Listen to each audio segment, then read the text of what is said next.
Les plans Katumbi et Kabila pour renverser la majorité au Parlement. Dévoilés. Dio Monko préliminaire. Ils ont entre Katumbi et Kabila pour renverser la majorité. Pas pour cette Tshisekedi. La dissolution. Ou soit cohabitation. Mais bon, ça va calculer.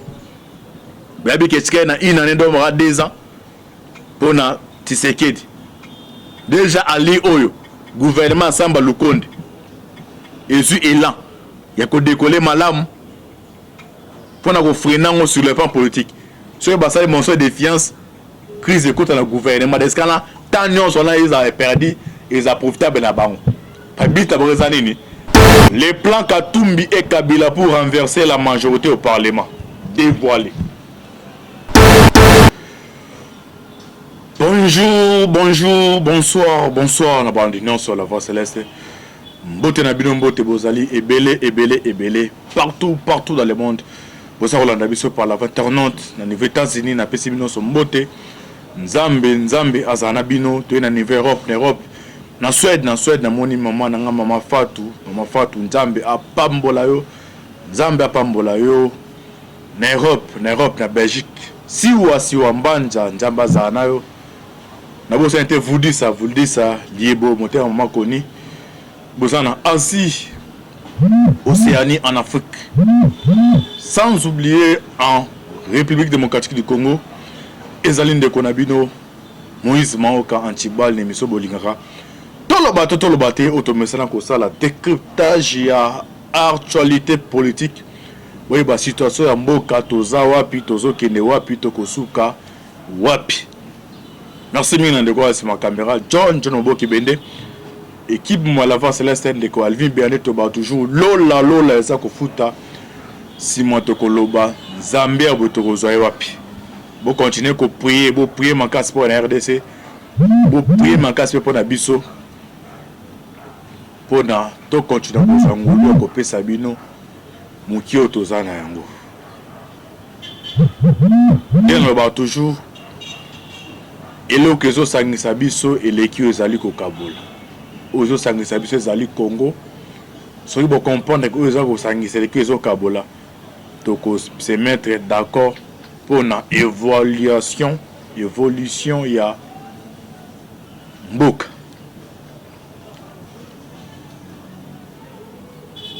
Lelo mukie auto partager biso na bino ezali plan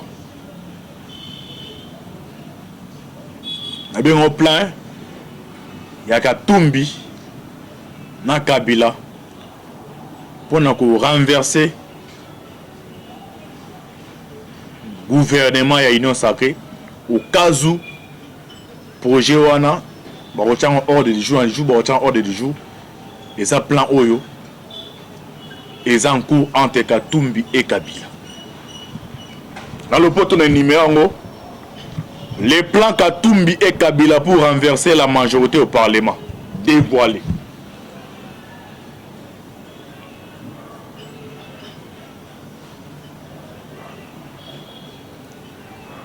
Bande konangai mboka oto uti musika makasi.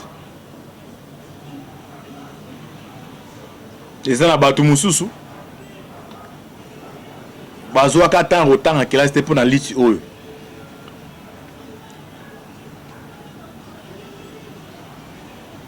Ezana batu mususu ba se retrouver à l'étranger pona liti oyo. Ba mususu ba kufa bazali.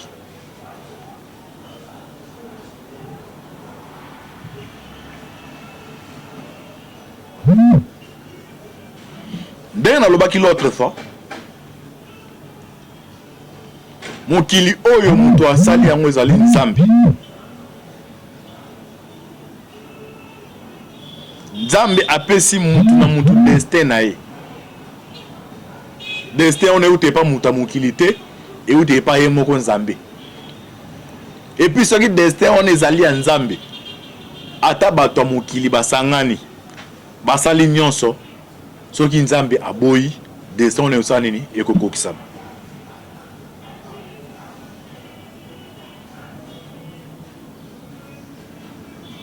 okoki kozala na mbongo rosa na nyonso mais soki eloko moko ozo désiré ekoma ya yo mais okoma bongo soki nzambe aboyi ato force ndeni kosimba te eza ndenge mpona kodirige mboka même Kabila otokitsaka Joseph Kabila eza destin ya nzambe nde moto permetaki adirige mboka wana omata okita oboya olinga eza bongo Tshisekedi ya mwana oyo Tshisekedi aza sikoyo ezali destin ya nzambe parce que ozongi na 1982 bacrée parti wana ata na ndoto mutu moto ya betre Tshisekedi oyo loko ozala président de la république eza destin nzambe mutu asali ezala bongo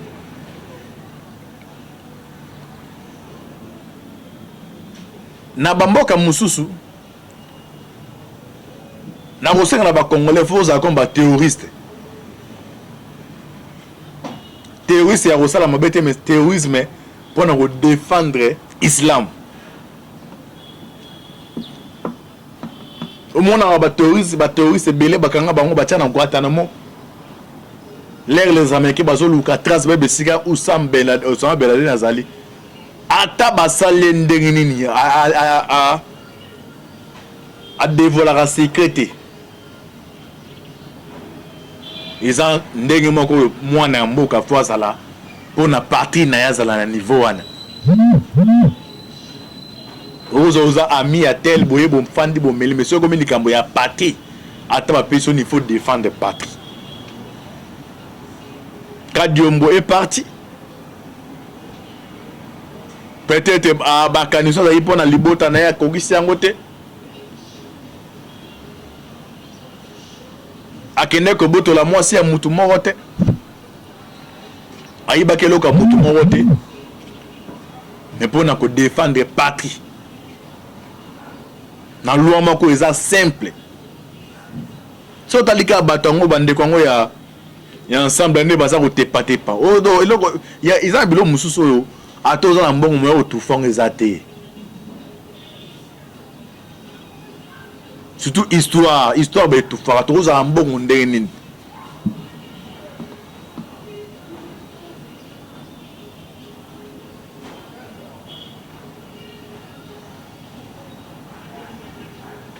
alors important c'est un kozala na politicien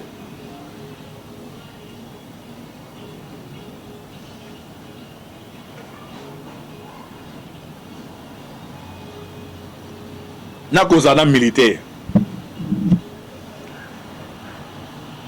Alors na kati ya démocratie un politicien un militaire muto aza o aza le plus dangereux o aza politicien parce qu'un politicien s'il s'agit à qu'on rendre compte à qu'on rendre on a moyen moko démocratique au moyen qu'on rendre compte dans ko blesser bato makasi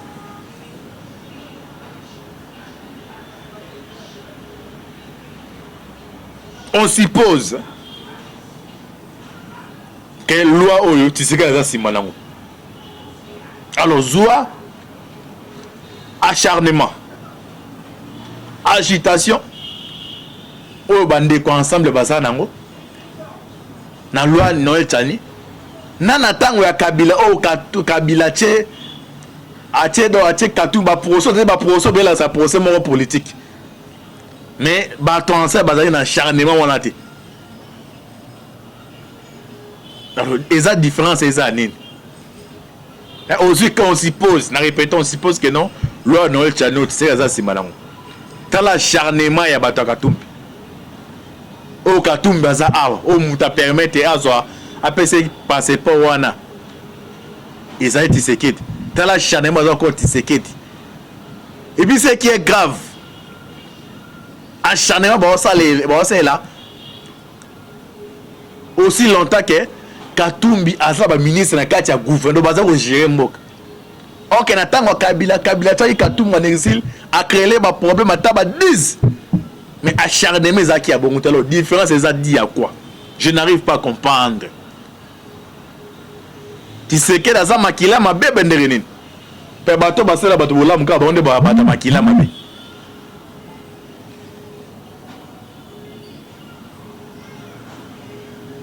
qui na 1000 manières ok nenga na pouvoir ata pression bon c'est to bon c'est pas moi ko bisanga mantibal et bon ça c'est na voter ça pression suppose mais c'est pression il est passé dans le bien donc makambanga azala été on va voir ça après peut-être dans ngondo oyo peut-être c'est que des choses il peut faire la politique dans on a ko ba que non da deux ans elikani oyo parce que ngona bazala ya coalition na Kabila dans 2 ans elikani bo dans ce cas là ce que côté ce qu'on espère bien à contre là que non bon Katumba mais conditionné c'est dans comme na obanga acha candidature à compte parti aya à niveau ya azo passeport tout pays nous sommes en négocier parce que minele bazaki makasi Katumba zana lobinga makasi mais Kabila tant que les commandants suprêmes empêcha qui a kita awa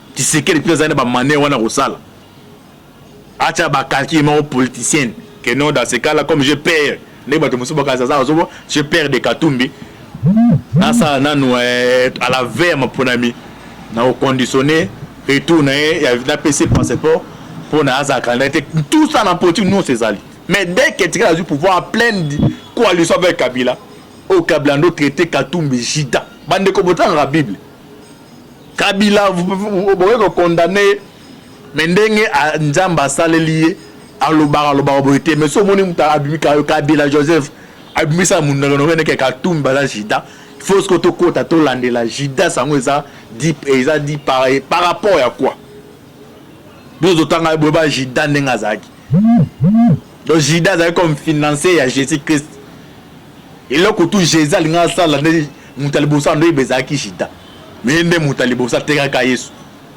alors so moni Kabila comme il a tikaki Katumbi Jida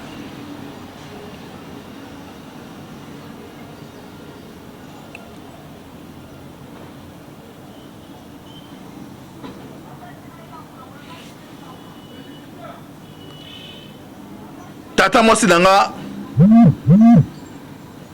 ayebisanga lisolo moko abike non soki mama oyo aboti yo azala mutoli ya kindoki be ya trahison à moins que papa ko komba soki mama aboti yo azala mutoli ya kindoki na ya trahison etingamaka na génération wana surtout so boza na vie de prière makasi te yo connaît kolanda yo génération de génération. Alors si vous suivez histoire ya Katumbi, papa ne juif alongwe kuna nde bando me maltraité bango ayena Zaïre akuta ina mama akatibeka to aza congolaise abalie mutazaki bon ya mama katibeka toto ezaki mama Katumbi selon les informations conditionnelles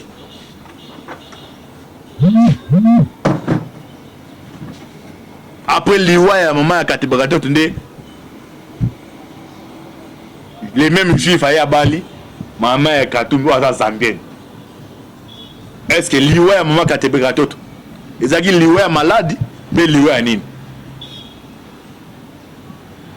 Ce que ezaki par exemple on suppose au conditionnel ezaki liwa ya poisonnement trahison wana mwana robota wana musane kozani l'histoire se répète. Katumbi d'abord koya yaki awa mutasaki ya ezaki Kabila Joseph papa Kabila kotise na politique Kabila Joseph kotise na politique akomise gouverner ba gérer ba libi ba lena ye l'air les mêmes mafieux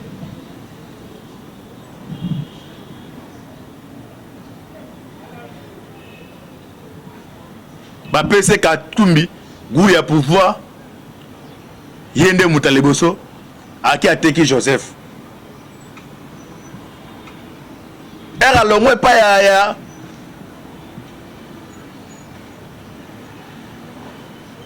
longwe pas ya nani ya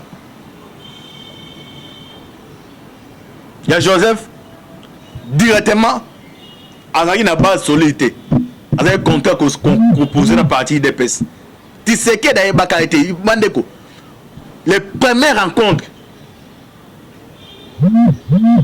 Tshisekedi a papa mona Katumbi bwe dès que les fêtes déjà nano Katumba quitté nani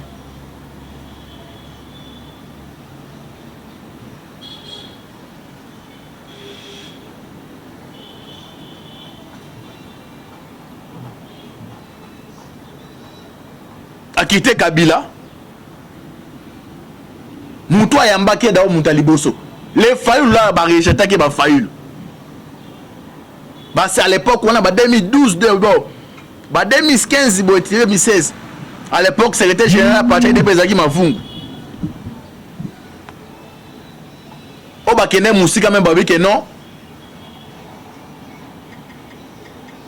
Tshisekedi Azumbongo Katumbi pour la teka partir IDPS à l'époque Diabo na IDPS na ba état major ya opposition ba neko lobama Romoni Katumba so asombi déjà IDPS OK Mouta ya Yambaki d'abord en opposition c'était Félix Oza président non les politiques dynamique même les combattants IDPS c'est difficile pour na ba c'était Katumbi na rassemblement les premiers jours au ba akena kuta pa tirer da papa Tshisekedi la monnaie à tout nier bonjour c'est vous Moïse Katumbi mais les messages sont les têtes de trembler. J'espère que vous avez volé l'argent des conteneurs congolais avec Kabila. Vous êtes venu dans l'opposition. N'est pas peur à l'Obarabou.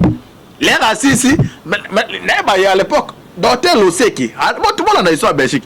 Katumba si ça, père et Sika Yamba qui est rien, c'est quand tu m'as arrondissement dans le bureau, tu sais la papa Zaïda dans Belgique. Katumba zo kitabou arata quoi un escalier. Les ba attendre micro na bité bandeko bazaki wana bo luka bo balancer nga ba bo balancer so bo tina vidéo bo la risabatu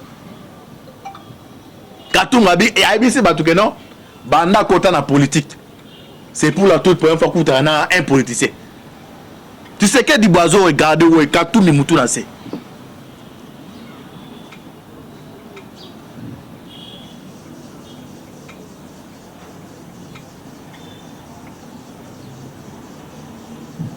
babandi lobbying ensemble na Tshisekedi tinde baza ko voyager fait ça mon passeport on Katumba osela hein Tshisekedi ya ba ça lobbying bo tambola bakina na bakedo osebo na Katumbi a mon passeport Katumba osela est-ce que zari passeport ya ba congolais yo bandi pete yo siko ba piso mbongo we bi histoire te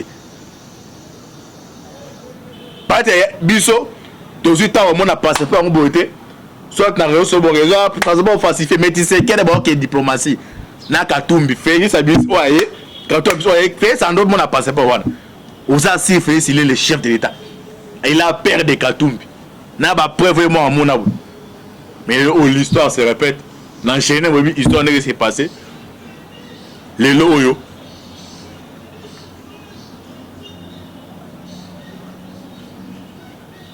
Katumba za prêt pour tout.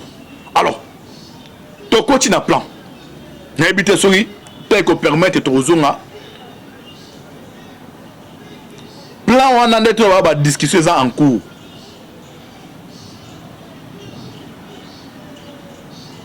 Na kati ya plan on va planifier ni bande koto landa.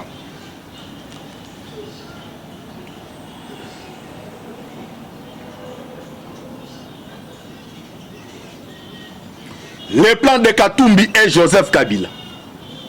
Si tu sais que de perdre l'Assemblée nationale.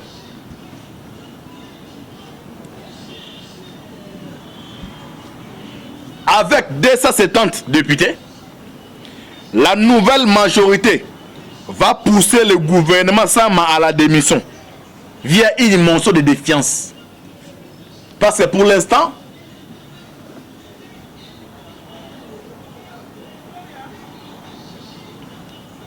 la politique est dynamique. Non?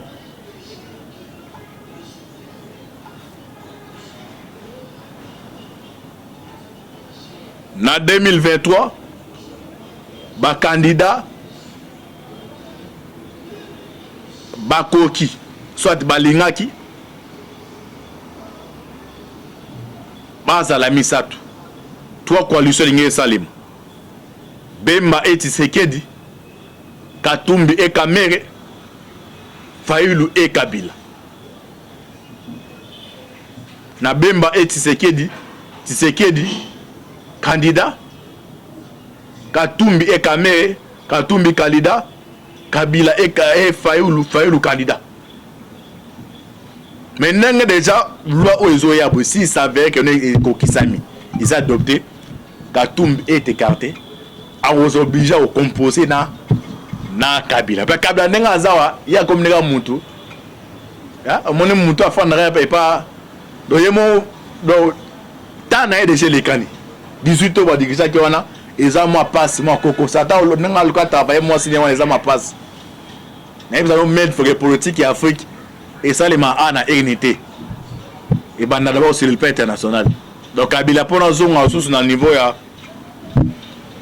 il y a un département américain dans Magambo à ça là, c'est tout ils ont problème parce que le contrat d'abord m'a diminué dans tiki na ba ba monde ba pèse ba avantage ba adversaire américain donc pour na ba ka voir na ba moi olive ba moi c'est les messages ça dans zone sous donc quand les a déjà carté azo obligé à composer na bato alors pour l'instant bazana dio mon co préliminaire ils ont entre Katumbi et Kabila pour na ko renverser majorité va pousser Tshisekedi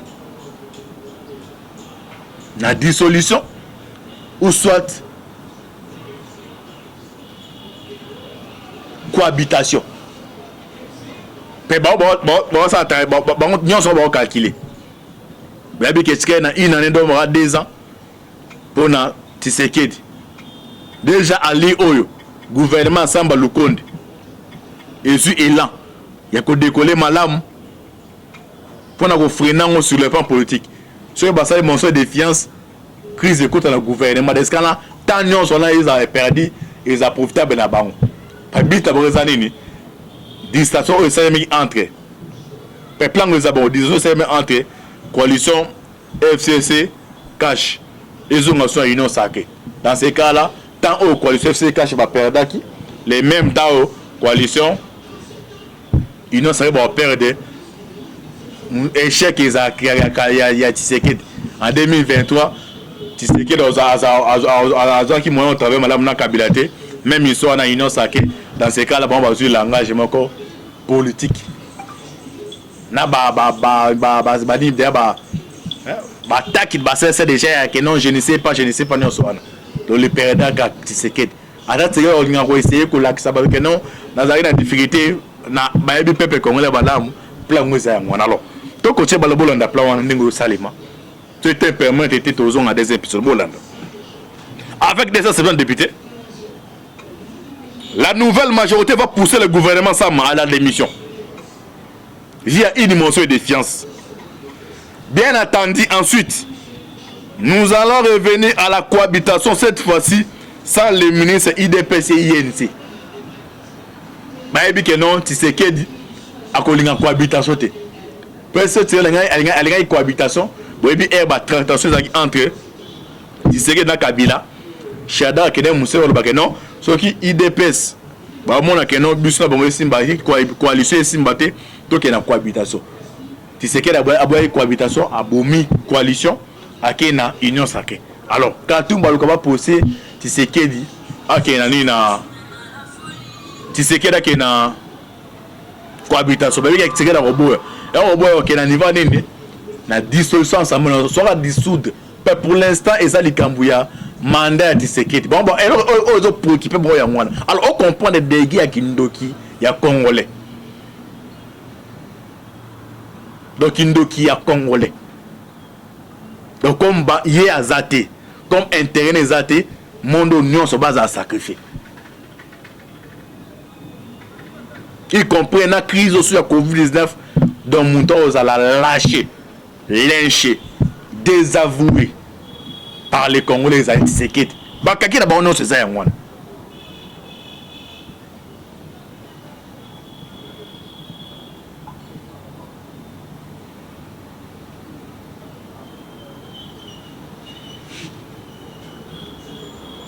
Alors, donc avec 270 députés, la nouvelle majorité va pousser le gouvernement Sama à la démission via une motion. Bien entendu, ensuite, nous allons revenir à la cohabitation cette fois-ci dans les ministres IDPS et INC. Ça sera un gouvernement FCC ensemble. Révèle sous anonymat un cadre du FCC qui se confie à Nantes.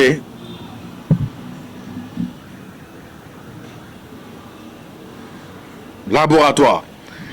Kabila et Katumbi qui réunit compte au total 200 députés, à savoir 130 pour le FCC et 70 pour ensemble. Tenterait de mettre en place un plan Kabila Katumbi en vue de répandre à Félix son actuelle majorité à l'Assemblée nationale. Ce plan serait élaboré par les stratégies FCC et d'ensemble. Il serait archivé lors des activités d'évaluation du gouvernement Samba Lukonde dans exactement 5 mois, affirme la même source. Donc vous avez élaboré Plawana et à côté ensemble, tête dans le chapeau nango au Katumba pour l'instant, il est maintenant à Kinshasa, Olivier Kamitatu. Côté à Kabila, à Tchenan Onani, Adolphe Lumano, il est là chez des choses déjà en cours. Alors, Ngonga yango yo, beta major ya Tshisekedi a interpellé Augustin Kabouya. Na bitumba politique, ils ont deux volets. Volet à terrain, na volet à communication. Katumbi na Kinshasa wa. Aza na base moko eza solidité. Mais le gars permettre voir néo kanisali comme communication. Il a mis des moyens. Il a fait ses sous partenaires, ils ont été partis opposition au Bakenombo Gezate. Mais tu as des moyens. Ba musu bazan na terrain, ba musu bazan na communication.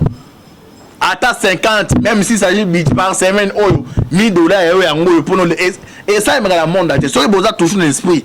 Il y a politique archaïque qui a que non. Les gens vont se débrouiller dans la manière bango. Maman a été kakaboulini foufou. Na makanisne loi Tchani et za loi Tshisekedi. Et puis kate katumbi. Par le fait que bato ba ole kalake belé. Baza makaste baza muké na commune. Baza muké na terrain. Mais na communication baza belé. Voilà bango za koyokana. Alors vous êtes maintenant parti au pouvoir. Tshisekedi est le chef de l'État. Et ça bisika Moussa Oko Mate. Mais vous, votre parti, vous avez moyen. Ça, la mobilisation générale, c'est à mon côté. Vous appelez les ministres contributions. Vous distribuez autant. Par semaine, ou à coller quand c'est et ça, les mabongo. Vous montrez que nous, nous avons bitumba.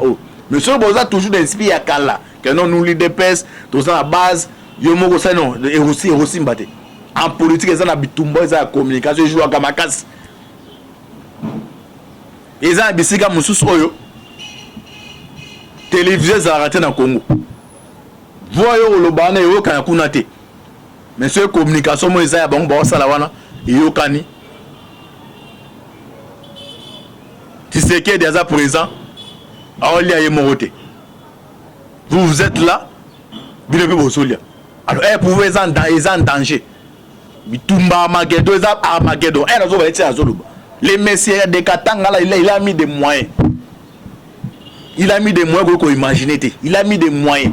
Par communication, bon, sur tout. Ça a moyen de transport. Ça a moyen de motivation. Pour les amis, tout le politique. Quand il est parti, quand il est parti, on va communiquer. 2 ans, on va partir au pouvoir. Il marche à pied, à communiquer, à tamboli bebatouba monaï. Mais à la Congo, à ta le la police à Saint-Denis. Oh, à Saint-Denis. Bah, criminel, bon, c'est bon, ça là toujours. On ces gens là, bah, ça va moyen. Bon, utiliser 2 tactiques. Cette tactique a été mobilisée, bah, qui n'a vraiment voix invisible. Voix invisible par rapport à Yagotinda, bah, criminel, soit au tchaba poison. Alors, on n'a pas un abino, et aussi la mobilisation générale. Bah, moins nous disposer. C'est ça la politique de communication. Moi, nous disposer. Quand on est français, nous avons tel. On est lingala, nous avons disposer. Et la guerre à Armageddon, ils ont déclaré. Alors, on appelle ici, première partie, il y a plan au Katumbi, na câble élaboré par voie de Olivier Kamitatou, na Adolphe Lumando. Les mirons des oreilles, Antiba la Zako Mngolo.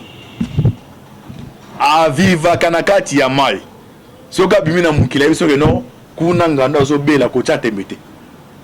Na mama na zoloba na rozonga su awa bweba suite fait ya plan oyo Katumbi et Kabila ba concevoir pour na ko sala bouleversement na niveau ya Assemblée nationale.